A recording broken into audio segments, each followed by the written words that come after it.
Hi, and welcome back to Clean Air on Air, the weekly news roundup brought to you by the Clean Air Action Fund. This week, we're talking about the new detailed roadmap to cut our greenhouse gas emissions by 50% by 2030, abandoned wells being plugged in Pennsylvania, and the Port Richmond air quality scrapyard fire. Let's get into it. Researchers of a new peer-reviewed study say they've developed the first detailed roadmap for how the United States can achieve its goal to cut greenhouse gas emissions by half in 2030. Here's what the study found. By 2030, more than half of the new cars sold in the country would need to be electric, and at least 80% of the electricity produced would need to come from wind, solar, and other renewable sources. This means we would need to build 800 gigawatts of new renewable energy capacity between now and 2030. It also means that we need to increase electric car sales from its current 3% to more than 50%. Much of the work is already underway. We just need to nudge federal and local policymakers to ensure these goals are met on time.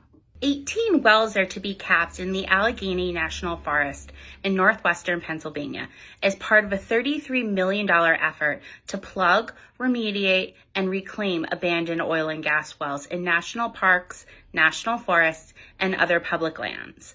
The effort is part of a total of $250 million provided through the federal bipartisan infrastructure law for cleaning up orphaned wells and well sites on federal public lands, national parks, national wildlife refuges, and national forests.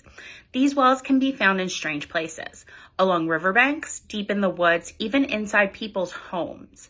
The uncontrolled release of gas and liquids from unplugged wells is fouling water supplies, polluting the air, and creating a serious safety hazard for those living nearby. It's a great step forward to plug abandoned wells in Allegheny National Forest, but there are about 200,000 to 560,000 more wells across the state that need to be plugged to stop them from leaking climate-warming methane. Residents in Port Richmond experienced an air quality emergency last Thursday from a junkyard fire. Officials with the city's Department of Public Health announced Friday that air monitoring stations near the fire at the scrap metal recycling facility on Aramingo Avenue and Wheat Sheaf Lane picked up elevated levels of tiny, unhealthy particles through the night, and that one of the stations remains slightly elevated as of Friday afternoon. Public health officials also said on Friday that an air sample taken from the evening before in the immediate vicinity of the fire showed no toxic compounds at levels that would pose a threat to human health. But levels of cancer-causing benzene still looked high. Clean Air Council advocate Russell Zerbo says, obviously individuals did not experience these pollutants separately, as he wrote in an email on Friday.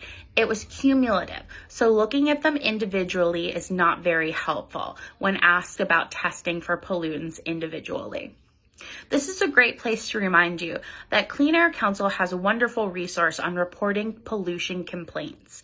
If you go to cleanair.org and scroll through the sliders at the top of the site, you'll find how to report pollution complaints.